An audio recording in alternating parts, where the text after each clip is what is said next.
In the early 1980s, Chicago was a city already weighed down by crime. But hidden in its shadows was something far more sinister than anyone could have imagined. This wasn't just one killer. It was a group, a brotherhood of evil, a crew bonded by murder, torture, and satanic rituals. They called themselves the Ripper Crew. But to their victims, they were monsters. It all began in May of 1981. Linda Sutton, a 28-year-old woman, disappeared without a trace. 10 days later, her body was found behind the moonlit motel. Her left breast had been surgically removed. Police had no leads, no motive, no suspect. They had no idea. This was just the beginning. The man at the center of it all was Robin Gecht. He looked ordinary, a carpenter, a husband, a father, but beneath his clean-cut image was a darkness that would infect 3 other men: Edward Spreitzer, Andrew Kokorales, and his brother, Thomas Kokorales. Together, they formed a ritualistic cult driven by pain, perversion, and death. Nearly a year after Linda's murder, the crew struck again. May 15, 1982. 21-year-old Lorraine Borowski was just about to unlock the doors to the real estate office where she worked when she vanished. Her body was found months later in a cemetery, mutilated, tortured, and again her left breast removed. Police still hadn't connected the cases, but the Ripper Crew was just getting started. 2 weeks later, on May 29th, the crew found their next victim, Shui Mak, a 30-year-old immigrant. After arguing with her brother during a car ride, he left her on the side of the road, alone. That's when the van pulled up. They beat her, mocked her for being Chinese, then dragged her into the van and disappeared into the night. Her body wasn't found for 4 months. Their method was horrifying. The women were tortured inside Robin Gecht's house. But to the crew, this wasn't just violence, it was ritual. According to later confessions, Gecht had turned a room in his home into a satanic chapel. Inside that room, the women were raped, mutilated, and then had their breasts removed using a wire garrote. The crew didn't just kill, they devoured. They believed eating parts of the breast was a dark sacrament. Gecht would even masturbate into them before storing them in a box. One of the crew later said he once saw 15 severed breasts inside that box. June 1982. The crew struck again. This time they picked up a sex worker named Angel York. They handcuffed her, slashed her breast, then dumped her, still alive, from the moving van. Angel survived and gave police a description. But it wasn't enough.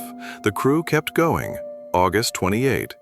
Sandra Delaware's body was found by the river, stabbed, strangled, left breast removed.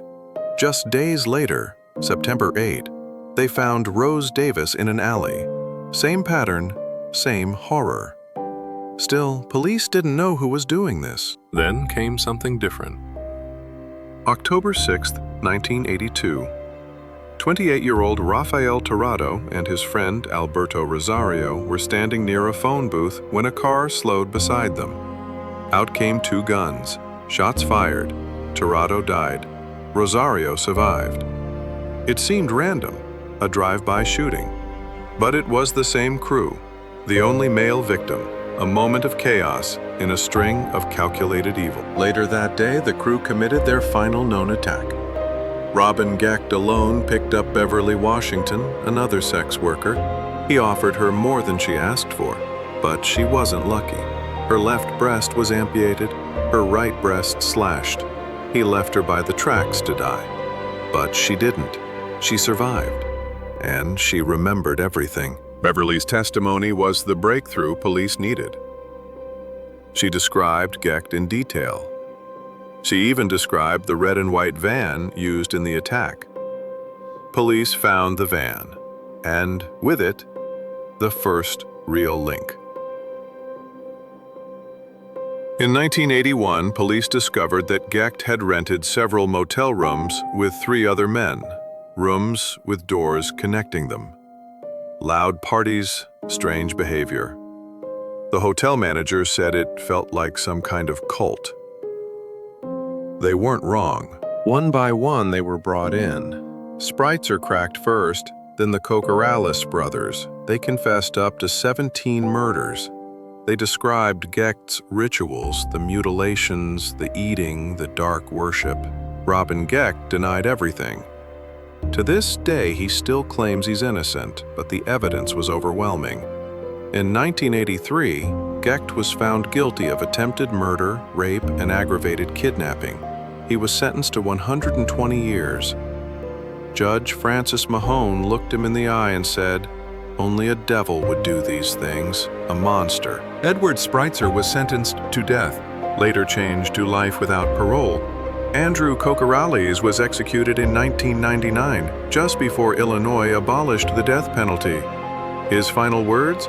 "Repent ye, for the kingdom of heaven is at hand." Thomas Kokorales was released in 2019. He lives freely today. And despite everything, he says, "I'm not a monster." The Ripper crew didn't just murder. They desecrated. They dehumanized. They turned violence into ritual and murder into worship. What makes this story even darker is that no one ever found all the victims.